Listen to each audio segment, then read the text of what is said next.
Hola, bonito domingo. Les damos la bienvenida para que nos acompañen en esta conferencia Antonieta Rivas Mercado, una intelectual en el México posrevolucionario 1927-1931, en conmemoración del aniversario luctuoso de Antonieta Valeria Rivas Mercado Castellanos, que va a impartir una joven y talentosa mujer como es la doctora María del Carmen Olague Méndez. Bienvenida, querida doctora, ella de la Universidad de Guadalajara. Pues vamos a iniciar un domingo muy bonito recordando a esta maravillosa mujer.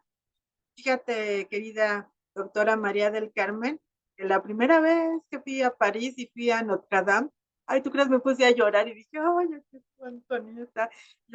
Y unas personas se acercaban y como que me consolaban y decían, ay, que supiera que estoy llorando por una mujer que murió hace mucho, pero que seguimos queriendo y que seguimos admirando. Y por eso yo creo que es muy bonito que hoy estemos evocando.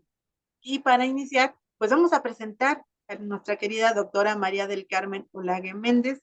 Ella es licenciada en Historia por la Universidad de Guadalajara, doctora en Ciencias Sociales por la Universidad de Colima y doctora en Historia y Estudios Humanísticos por la Universidad Pablo de Olavide.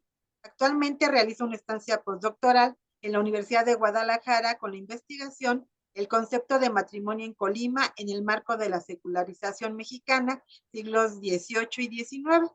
Líneas de investigación son la historia intelectual, la historia de las mujeres y la historia del derecho con enfoque sociocultural.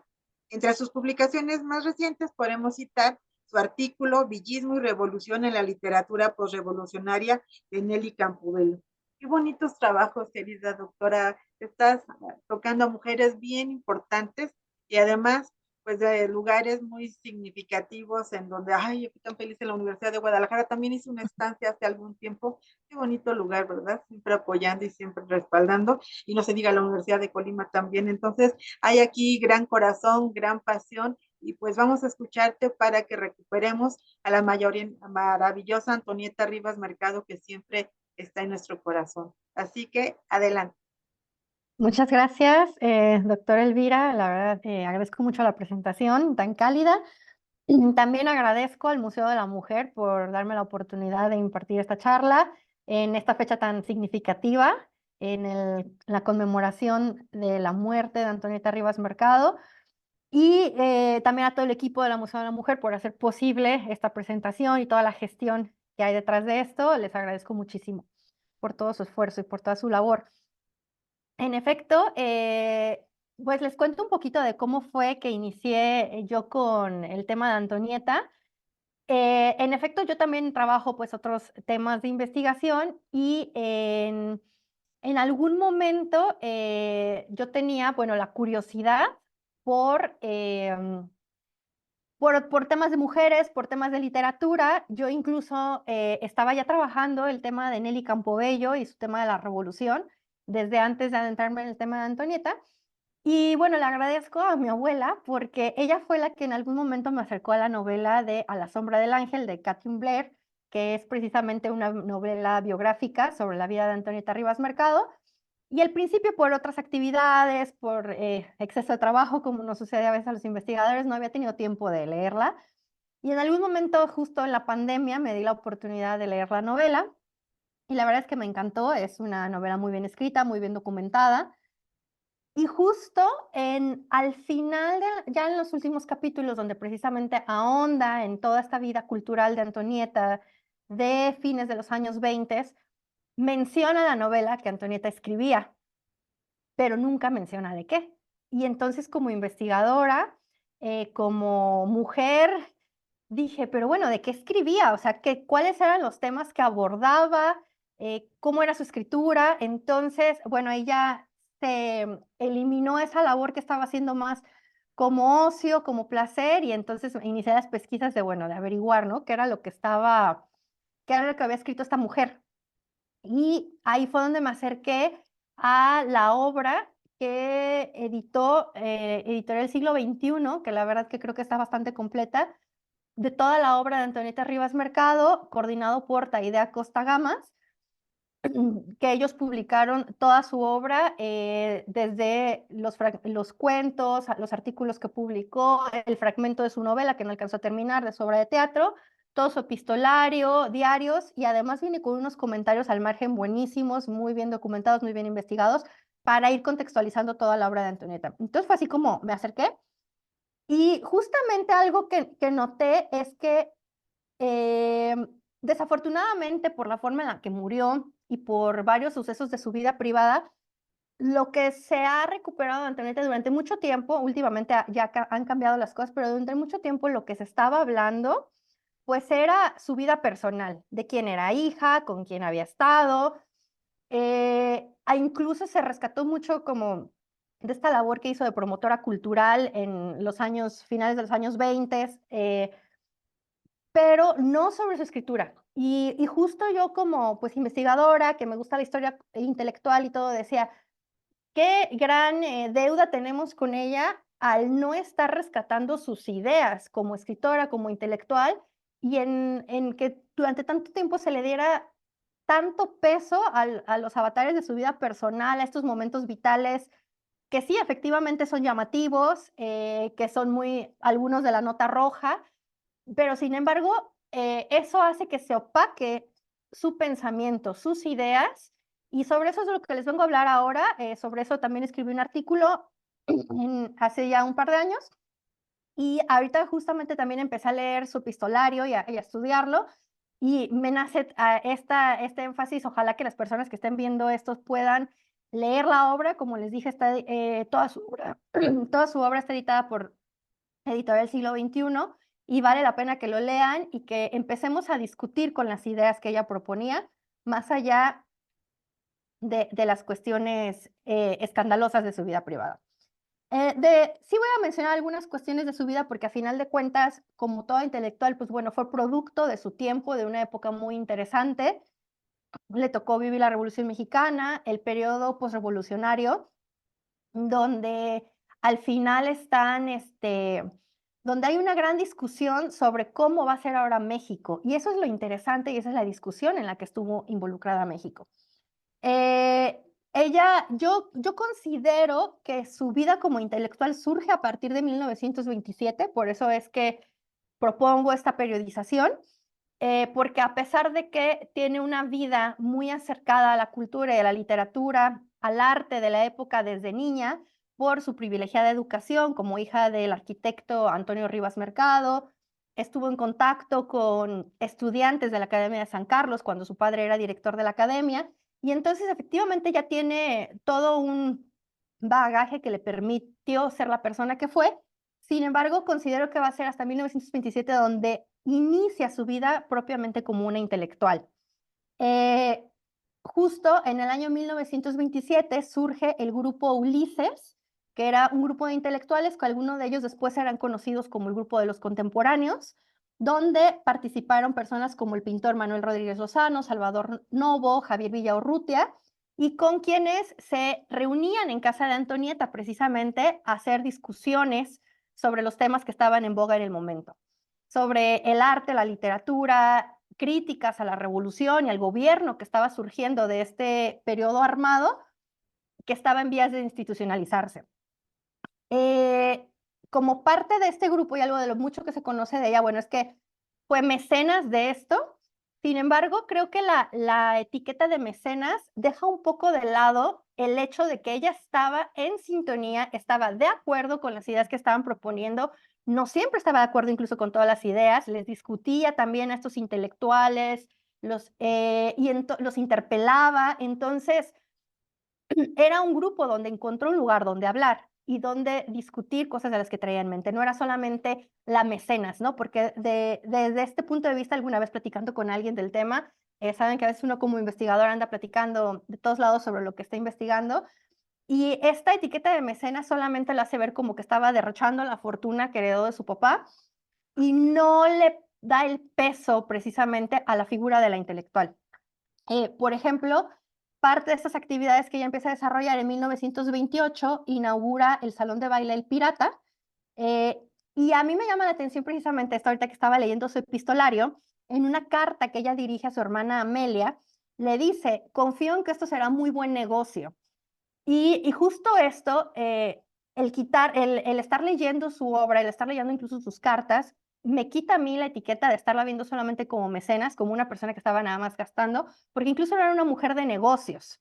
Leyendo su epistolario me doy cuenta que estaba involucrada en muchos de los negocios que, por ejemplo, que hacía su hermano, le discutía, tenía opiniones sobre estos negocios que estaba desarrollando, cosas que tenían que ver con exportación de frutas y verduras hacia Estados Unidos. Era una mujer muy inteligente. Y justo esto inaugura este salón de baile y dice, estoy segura que será muy buen negocio. Y tan fue así que su socio con el que lo inauguró, que fue Isidro Arreola, continuó con el negocio después del fallecimiento de ella, le cambió el nombre nada más a Smyrna Dancing Club, que permaneció hasta 1957. Entonces, si pervivió tantos años este lugar, efectivamente era un buen negocio. Entonces, ella tenía muy buen ojo para saber en dónde había que invertir dinero también. Justo ella funda, junto con Carlos Chávez, la Orquesta Sinfónica de México, que después se va a convertir en la Orquesta Sinfónica de la Ciudad de México, y financia la obra, y parte de la financiación de esta obra también incluye la inauguración de una revista musical de orquesta que se llamaba así tal cual, Revista Musical de la Orquesta Sinfónica Literaria, de la cual hubo un único número editado por ella, y que no continuó porque después ella al poquito tiempo tuvo que romper la relación con Carlos Chávez, al grado de que incluso él nunca le reconoció las labores de ella para fundar esta orquesta, ¿no? Entonces, sí, por eso ya también no continuaron con la revista, pero fueron muchas de las actividades que estuvo haciendo con ella. Otras también un poco más conocidas, como el Teatro Ulises, que fue el primer teatro en México que empezó a exponer teatro de vanguardia extranjero, eh, y financió otras obras de Enestrosa, de Javier Villaurrutia, de Gilberto Owen, como editora, ¿no? Entonces, pero justo aquí es donde ya quiero entrar en las cosas que ella estaba discutiendo, en los temas en los que ella estaba hablando, y uno de ellos es, voy a hablar del feminismo. Es muy interesante que Antonieta en esta época acaban de pasar los movimientos sufragistas en otros lugares del mundo, como en Estados Unidos, como en Inglaterra, y ella estaba muy involucrada de la discusión que había del papel que tenía que tener la mujer en la sociedad. Anduvo viajando ella por varias partes del mundo, hizo un viaje en Europa bastante extenso en 1926, estuvo en París y conocía las ideas que estaban en boga en el momento sobre el feminismo y sobre el lugar que tenía que ocupar la mujer en la sociedad. Los discutió, con algunas cosas no estaba de acuerdo, sobre todo en este primer periodo antes de partir de México, entre 1927 y 1929, difería con bastante del pensamiento feminista anglosajón. Sin embargo, ella también tenía sus propuestas. Por ejemplo, en 1927 ella realizó una crítica a la obra que se llama Entre Nosotras de Margarita Neckel, y Antonieta calificó el contenido de la obra como lamentable, porque la escritora, desde su punto de vista, usaba un diálogo que no dominaba por medio de interlocutoras mediocres. Pues su ideal de la mujer se encuentra entre dos modelos, uno basado, en palabras de Antonieta, en la pedantería, y el otro en la defensa de la mujer tradicional, pasiva, sumisa, impersonal, que solo alcanza su plenitud vital gracias al hombre.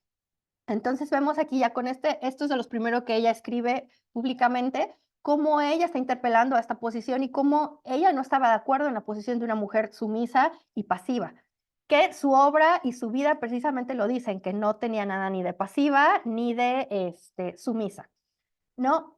Posteriormente, ya en el año 1928, ella escribe un ensayo titulado La mujer mexicana, que creo que es bastante interesante, eh, donde ella argumenta que no se puede hablar de un único modelo de mujer mexicana debido a la heterogeneidad que caracteriza a nuestra sociedad, y ella consideraba que el único punto de cohesión para todas las mujeres era la religión católica. Y esto es muy interesante porque precisamente la pone en contra de los pensamientos o de la corriente intelectual revolucionaria, pro-institucionalizada, que precisamente estaba en contra del catolicismo. Aquí, Antonieta no propone el catolicismo como un punto de cohesión en el sentido de lo religioso o lo espiritual, sino como una cuestión cultural y de costumbres. Eh, Antonieta estuvo en contra del régimen callista explícitamente, y recordemos que en estos años precisamente está ocurriendo la cristiada, ¿no? En 1928 está en uno de sus puntos más álgidos, y ella fue muy crítica de este movimiento precisamente porque al tener un pensamiento pro-hispanista, pro-catolicista, que ahorita lo voy a explicar más a detalle, pues se enfrentaba con esta otra corriente de pensamiento. Antonieta acusaba a la Constitución mexicana de 1927 de haber sido realizada con un criterio puramente masculino. En este ensayo ella proponía que la educación que había recibido la mujer mexicana había sido pobre y proponía que se trabajara más en la educación femenina para que se le enseñara a la mujer a pensar por sí misma. Esto creo que también es muy importante porque al solo darle la etiqueta de mecenas, por ejemplo, de estos otros intelectuales, se le quita el peso al hecho de que ella pensaba por sí misma y el que tenía sus propias ideas sobre las cuales ella estaba discutiendo. Ella denunciaba en este artículo también la pasividad femenina y era crítica de eso. Y criticaba también que la participación de la mujer, desde su punto de vista, en la lucha armada de la revolución, no había sido constructiva, sino sentimental. Y esto también es bien interesante en la forma de pensar de ella, en el decir que una mujer se uniera a un movimiento solo por razones sentimentales, lo cual ahorita lo vamos a discutir más adelante con respecto al apoyo a la campaña de José Vasconcelos. Eh, y dice que a final de cuentas el papel que desarrolló la mujer en el movimiento revolucionario fue secundario desde el punto de vista de ella. Dice, ella proponía entonces que la mujer cobrara un papel protagónico en los sucesos que estaban sacudiendo a México en ese momento. Como menciono, es un momento álgido de muchas discusiones de una reconfiguración del México que existía, y ella proponía esto, ¿no? Un protagonismo de la mujer en estos momentos. Por lo tanto, ella entendía el feminismo como actuar y como la participación activa de la mujer en los movimientos que estaban sacudiendo a México en la década de 1920. Y ella decía, no proponía una igualdad femenina como tal, ella decía en el sentido de que hombres y mujeres fueran iguales, decía que no se tenía que juzgar a la mujer con un criterio masculino, sino que juzgar a la mujer en la esfera que le era propia de su feminidad. Hay que entender que para esa época ella concordaba con esta idea biologicista enfocada en la maternidad y en las características de la mujer inherentes por su naturaleza, y consideraba que precisamente este carácter materno de la mujer era lo que podía hacer a la mujer activa en el papel de la sociedad. Esto es muy interesante cómo lo desarrolla en este artículo, porque precisamente ella consideraba que esta maternidad podía hacer funcionar a los hombres en un México distinto. Finalmente, ya el último artículo que escribió sobre este tema, ya a finales de 1920, principios de 1930, ya en su exilio, este artículo ya lo escribe ella estando fuera de México, se llamaba Ideales de las mujeres, maternidad versus igualdad de derecho. Ya en este artículo ella se muestra un poco más radical en su forma de pensar, mientras que anteriormente había criticado, por ejemplo, a las anglosajonas en su forma de ver el feminismo. Ya en este se muestra incluso que comulga con muchas de estas ideas. Por supuesto, el exilio le facilitó escribir de una forma más decisiva, por la facilidad que le daba al estar fuera de México ya. Criticó el rezago de México con respecto al voto de la mujer, porque mientras que en otros países esto ya era una realidad, en México todavía no sucedía. Ya en este trabajo alababa la libertad sexual de la mujer y lamentaba que las mexicanas solo tuvieran como modelos a seguir a la Virgen María, lejos de las inglesas, por ejemplo, que podían tener como ejemplo seguir a una gran mujer estadista, ¿no? Y analiza ya en este artículo la participación de las mujeres en la campaña vasconcelista, y esto es lo que ella consideraba la verdadera revolución, lo cual también es bastante interesante porque implica no solamente una crítica al gobierno en turno, sino al mismo concepto de revolución que este gobierno estaba promocionando, ¿no? Y para ella decía, esta verdadera revolución es la participación de las mujeres en esta campaña, porque Vasconcelos había prometido que si él llegaba a la presidencia iba a implantar el voto femenino. Entonces, por eso muchas mujeres se sumaron a su campaña, y ella lo narra a través de varios escritos, ¿no? Uno de ellos es esto. Ella consideraba, y ahora la cito, que la revolución, en el más puro sentido de la palabra, es el despertar de las mujeres mexicanas en 1929, tomando parte activa en la política de su país. Muchas mujeres organizaron clubes políticos donde se discutieron temas en torno a la campaña para apoyar el movimiento, participaron en actos proselitistas e incluso estuvieron en el día de las elecciones cuidando muchos de los lugares a voto para evitar el fraude.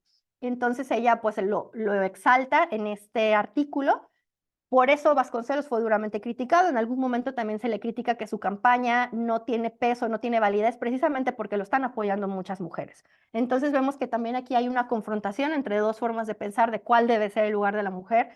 Y obviamente esta otra corriente no apoyaba que hubiera mujeres apoyando un candidato, ¿no? En este ensayo reconoce la labor de las mujeres sufragistas yucatecas contemporáneas a ellas, como Hermilia Galindo Acosta, Elvia Carrillo Puerto, Beatriz Peniche, Raquel Cid Cicero. Antonieta hace incluso, como ella lo menciona, la más honrosa mención a Inés Malváez, una feminista promotora del voto, que al igual que ella promovió una participación moderada de la mujer en la vida pública, alejada de la política y apegada a labores asistenciales. Aquí es bien interesante porque podría sonar como contradictorio, porque por un lado, Antonieta dice que la mujer debe ser activa y debe ser protagonista de la vida política de México. Sin embargo, a diferencia del pensamiento actual, ella lo consideraba que era diferenciado al del hombre y no debía tener tal cual un cargo político, sino en actividades como de asistencia pública, precisamente de la forma en la que ella apoyó la campaña. Eh, y bueno, ella consideraba precisamente que José Vasconcelos era el mejor candidato a la presidencia porque él representaba la causa de la mujer desde su punto de vista. En este texto, Antonieta denuncia fuertemente a mujeres que habían sido puestas en prisión a causa del movimiento cristero o por apoyar el movimiento vasconcelista. Y denuncia incluso que muchas mujeres fueron encarceladas en las Islas Marías a causa de esto y cómo habían sido incluso violadas, pero que a final de cuentas menciona, salen de la cárcel como heroínas, porque a final de cuentas es un sacrificio que hicieron por un México distinto al que estaban luchando. Dice, ellas al salir de la prisión se sumaron al partido antirreeleccionista de Vasconcelos y estuvieron monitoreando el proceso electoral para evitar el fraude. Lo que implica que, como bien menciona en su tesis de maestría Leslie Daniel, Antonieta se unió al movimiento vasconcelista por filiaciones ideológicas, no por una relación sentimental. Como podemos ver anteriormente, Antonieta denunciaba a las mujeres que se afiliaban a un movimiento político por razones sentimentales. Entonces, es injusto recordarla de esta forma, ¿no? Recordarla como la mujer que apoyó al movimiento vasconcelista por haber tenido una relación con Vasconcelos y no recordarla como una mujer que apoyaba estos ideales y que veía en esta campaña una posibilidad de un México distinto. Y eso creo que es importante rescatarlo y por eso es importante leer su obra y leer los textos que ella nos dejó. Además, tiene también otros textos en los que expone estas ideas. Por ejemplo, uno de sus cuentos llamado Equilibrio denuncia el machismo mexicano. Es muy interesante este texto porque, bueno, es un padre de familia donde no está de acuerdo con que su hija se vaya a casar con un hombre divorciado. Sin embargo, la mamá, en complicidad con la hija, la deja que se escape para que vaya y se case con él. Y a lo largo de este cuento va discutiendo ideas bastante interesantes, ¿no? Por ejemplo, una de ellas es el matrimonio por arreglo y cómo esto no es benéfico para la mujer porque la tienen en un papel casi de esclavitud, o el sexo en el matrimonio sin consentimiento, ¿no? Es algo que se pone a discutir ahí, que también después lo menciona en otro cuento llamado Incompatibilidad, donde precisamente el personaje principal está discutiendo esto, ¿no? La posibilidad de separarse entre dos personas simplemente por ser incompatibles. Y no, entonces lo cual era, a pesar de que ya el divorcio era una posibilidad en México en esta época, pues todavía había mucha resistencia, ¿no? A ver a una mujer divorciada, como ella misma lo era. Y además, una de las razones por las que yo creo que también no se le ha dado crédito a su escritura es porque iba en contra de la literatura viril revolucionaria que estaba en ese momento. Recordemos también que hay toda una discusión en la época donde se critica a todos los escritores que formaban parte del grupo Ulises, del posterior grupo de los contemporáneos, por ser afeminados. Y entonces la idea revolucionaria institucional promovía una idea del macho mexicano viril y la escritura tenía que reflejar eso y la literatura tenía que reflejar eso. Por eso fue que Antonieta encontró un eco mejor para su escritura con este otro tipo de escritores y también fue por eso que quedó en el olvido, porque obviamente esta corriente intelectual que buscaba exaltar lo viril en la literatura, pues no estaba de acuerdo con esta literatura femenina, ¿no? y no le sucede solamente a Antonieta, sino a otras escritoras mexicanas también. Y aquí hay otra cuestión interesante también. Es una época donde la literatura está funcionando como un medio de proselitismo político. No es nada más una expresión artística, sino que también tiene un uso dentro de esta construcción del México que se está viviendo. Y como les comentaba, esta otra corriente pro-institucionalizada de la revolución, eh, e incluso otras corrientes artísticas también, hay en México este gran México plural que había, bueno, una de las cosas que más le estaban dando cabida en el ámbito público, pues eran ideas que veían al mexicano en pro de lo indigenista, en pro de lo folclórico, que buscaban resaltar a México por su carácter local, digamos, y muchos artistas promocionaban este tipo de ideas, ¿no?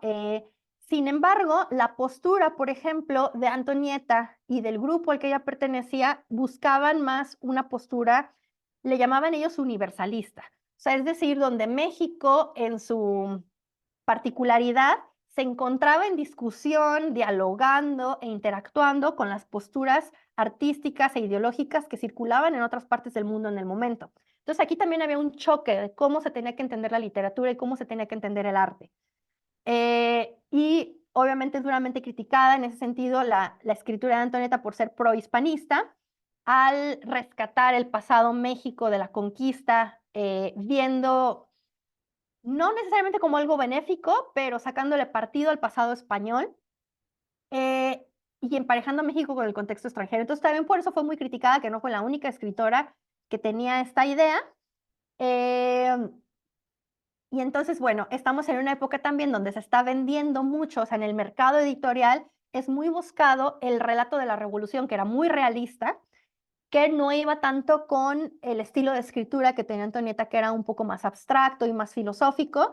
No iba tanto ese realismo crudo de otro tipo de literatura que en ese momento se vendía bien y que estaba siendo bien apoyado, y que además ese otro tipo de literatura tenía mucha vocación a los campesinos, a las masas, al obrero, al indígena, y al ser Antonieta de élite y de otro tipo de ideas, digamos, más pro burguesa, pues obviamente no encajaba tanto, ¿no? Entonces creo que es una de las cosas que también que contribuyeron a que su literatura cayera en el olvido hasta cierto punto, este, porque mientras había una mitificación de la Revolución Mexicana que estaba creando héroes y antihéroes, Antonieta, por ejemplo, estaba criticando al gobierno revolucionario, ¿no? Y estaba criticando a estos héroes que se estaban mitificando en el momento. Sí, hablando un poquito de esto, de su prohispanismo y su procatolicismo, ella por eso elogiaba a Vasconcelos, porque coincidían también en esta idea. Y volvemos al punto de la conexión con las ideas, la conexión con la discusión intelectual que les propició llevar un proyecto en conjunto, ¿no? Ella buscaba un retorno al catolicismo centrado, al españolismo cabal, y además criticaba mucho también el protestantismo, que en ese momento estaba teniendo un gran avance en México y que ella consideraba que precisamente Plutarco Elías Calles había dado facilidad a que este protestantismo creciera. Entonces también por eso criticaba duramente al gobierno del presidente en turno. Digo, bueno, más bien de Calles. Entonces, lo que les decía no era tanto una cuestión de seguirlo sentimentalmente, sino de una conexión por las ideas. Em, entonces, bueno, en esta idea universalista, en esta idea de poner a México en el panorama internacional y de discutir con ideas internacionales, pues su trato de vanguardia buscaba replicar lo que estaba sucediendo en otras ciudades del mundo como París o como Nueva York, y representaba obras extranjeras que en ese momento se encontraban en boga. En palabras de Antonieta, su objetivo era presentar un teatro moderno, sacudir telarañas que no por viejas eran respetables, por lo que también había una crítica al teatro del momento. Entonces, si se fijan, ella fue muy a contracorriente con el pensamiento, con varias líneas del pensamiento de su época, y entonces por esta, digamos, actitud tan combativa a nivel intelectual es que precisamente se encontraba constantemente chocando, ¿no? Y que eso facilitó, digamos, una de las muchas cosas que facilitaron que no sé, que su labor como intelectual pues fuera dejada en el olvido, ¿no? Si uno se pone a leer, por ejemplo, su correspondencia, tiene un gran choque también con Carlos Chávez, el director de la orquesta, que en ese momento también estaba a cargo de la Escuela de Arte de la Universidad Nacional. Ahorita no recuerdo exactamente el cargo, pero precisamente en la correspondencia se ve que hay un choque en el momento en que Antonieta está, por ejemplo, planeando el montaje de la obra de los de abajo. Ella organiza un montaje sobre esta obra que en ese momento precisamente estaba siendo muy discutida en el teatro, y Carlos Chávez, que el director de la orquesta, que el inicio que él financió, no está de acuerdo con ella. Incluso se ve en la correspondencia que la intenta sabotear, le escribe al rector de la universidad que le diga pues, que deje de estar haciendo sus ensayos, que porque a final de cuentas ella no formaba parte de la universidad. Entonces tienen aquí un gran choque que busca sabotearle la presentación de esta obra. Desconozco, haría falta investigar más al respecto si esa fue la causa de que la puesta en escena fue un fracaso en el sentido de que hubo poca asistencia. Sin embargo, fue una buena puesta en escena en el sentido que estuvo el trabajo bien hecho, tanto así que Mariano Suela le escribe para felicitarla y le escribe diciéndole que hay fracasos que dan gusto, ¿no? En esta referencia a que el trabajo estuvo bien hecho, aunque no hubiera habido la asistencia del público que esperaban. Entonces, aquí hay precisamente mucho de esto, ¿no? De cómo estuvo en choque a contracorriente. Sin embargo, no, eso no lo fue todo, ¿no? Como les decía, estuvo en diálogo con Mariano Zuela, como por ejemplo tenía una amplia discusión intelectual con Reyes. Tienen una correspondencia muy interesante también, donde incluso en algún momento ella le pide que le recomiende revistas literarias, revistas culturales, para seguir estando al tanto de lo que se está discutiendo en el panorama internacional. Y creo que también es importante ver su correspondencia en ese sentido, ¿no? Dialoga con Gabriela Mistral. Es decir, hay una gran discusión y una gran red intelectual de la que ella formaba parte, y que precisamente hace falta, y digo, sobre esto hace falta investigar más y analizarlo más a profundidad. Esta parte de la correspondencia yo todavía no la he analizado a profundidad, apenas estoy iniciando en eso, pero creo que es bastante interesante el también ver la parte de esta red intelectual de la época a la que formaba y de las personas con las que estaba discutiendo a este nivel profundo sobre qué debe ser la literatura, sobre qué debe ser la verdadera revolución, ¿no? Que en algún momento ya lo dice, que implica la participación de la mujer, y también lo va diciendo en otros momentos. Eh, y bueno, sobre todo es eso, ¿no? También una invitación no solamente a que se lea su obra, sino que también se analice desde esta otra perspectiva, ese otro tipo de trabajos, que falta mucho por trabajar. Ya hay varias autoras que han trabajado la vida de Antonieta, pero todavía falta mucho por investigar y falta mucho por analizar. En una entrevista, por ejemplo, que ella dio en 1928 sobre el teatro, ella dijo que buscaba alejarse de los estereotipos de mexicanidad que otros intelectuales postrevolucionarios promocionaban, por lo que ha dado en llamarse teatro mexicano una vergüenza para la intelectualidad mexicana desde su punto de vista, ¿no? Entonces vemos cómo siempre había esta confrontación. Incluso en la novela que dejó a medias, que se llamaba El que huía, en uno de los diálogos, un personaje le dice a otro, huye de lo pintoresco, ¿no? Donde reafirma precisamente esta postura. Critica ella duramente a la revolución, al movimiento revolucionario, porque ella dice que no, ese movimiento armado no fue una revolución, porque una revolución significaría un cambio interno y unos ajustes a los problemas verdaderos de la vida, lo cual desde su punto de vista el movimiento armado no lo dio para México, ¿no? Y creo que una de las obras donde precisamente ella ahonda más en esta crítica a la revolución, al gobierno institucionalizado que nace de esta revolución, es en un texto que ella escribió también a finales de 1929, principios de 1930, en su exilio, que originalmente ella tituló La democracia en bancarrota.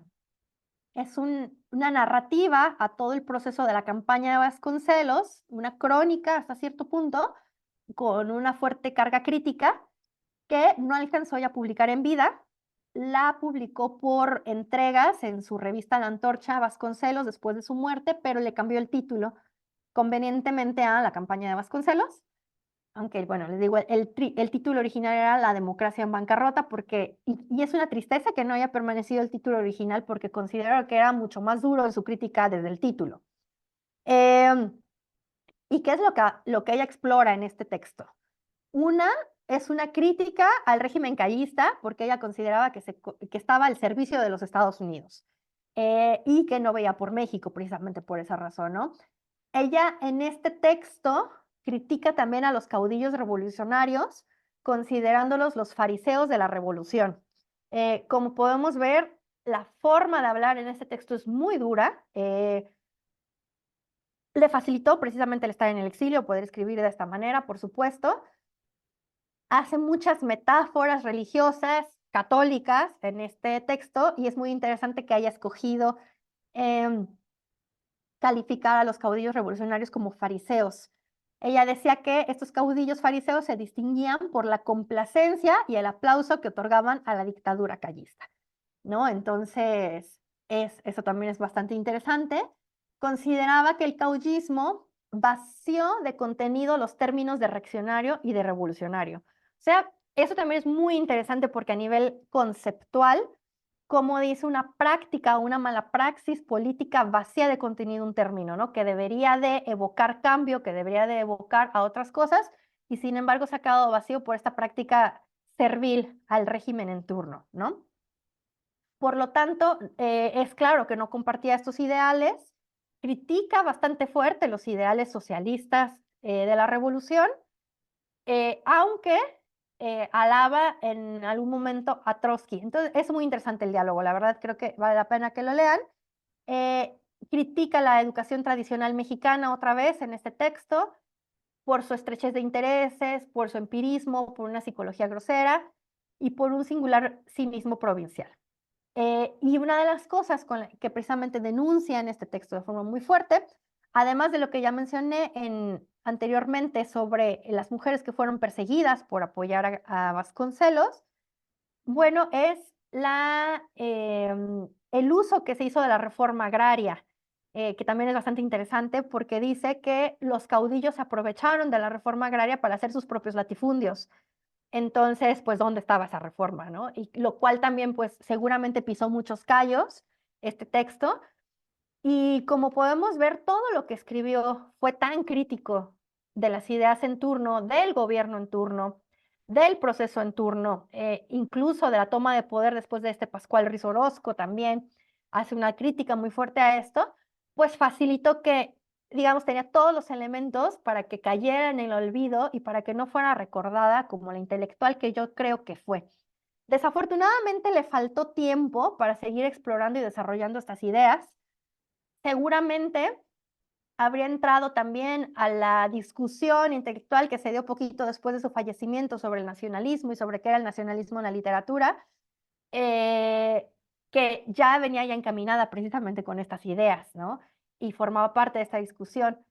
Y aunque su obra es corta, y aunque el periodo que escribió y lo que escribió fue poco, creo que hay mucha tela de donde cortar. Es muy sustanciosa su obra por las ideas que propone. Y precisamente la invitación de esta conferencia es invitar a la gente a que la lean a ella. Sé que es muy interesante, a lo mejor su vida personal efectivamente evoca la curiosidad, evoca el morbo, desafortunadamente, pero no por eso debemos dejar de lado leer sus ideas. Y creo que eso precisamente es un acto de reivindicación a su memoria bastante interesante, el estar haciendo énfasis en qué estaba hablando, qué estaba discutiendo, sobre qué estaba escribiendo. Ahorita que estoy leyendo también en su correspondencia, como mujer de negocios, también su trabajo era muy interesante. Hay pistas para ir rescatando esta vida de una mujer empresaria, ¿no? Que no estaba despilfarrando dinero en la labor cultural que hacía, sino que realmente también veía la posibilidad de un negocio, de una recuperación. Sobre esto me falta leer más y analizarlo a profundidad. Solamente aquí estoy exponiendo, digamos, algunos puntos sobre los que falta desarrollar, pero invito a cualquier otra persona al diálogo en ese sentido a que la lean, ¿no? Y entonces, bueno, con esto termino esta breve charla, invitándolos a todos a que lean la obra de Antonieta. Muchas gracias, doctora María del Carmen Olario Méndez. Qué bonito recorrido, qué manera de evocarla. Y se nota esa pasión y esa forma en que siempre Antonieta nos atrapa con su vida, con su escritura, con todo lo que gira alrededor de ella. Es algo maravilloso.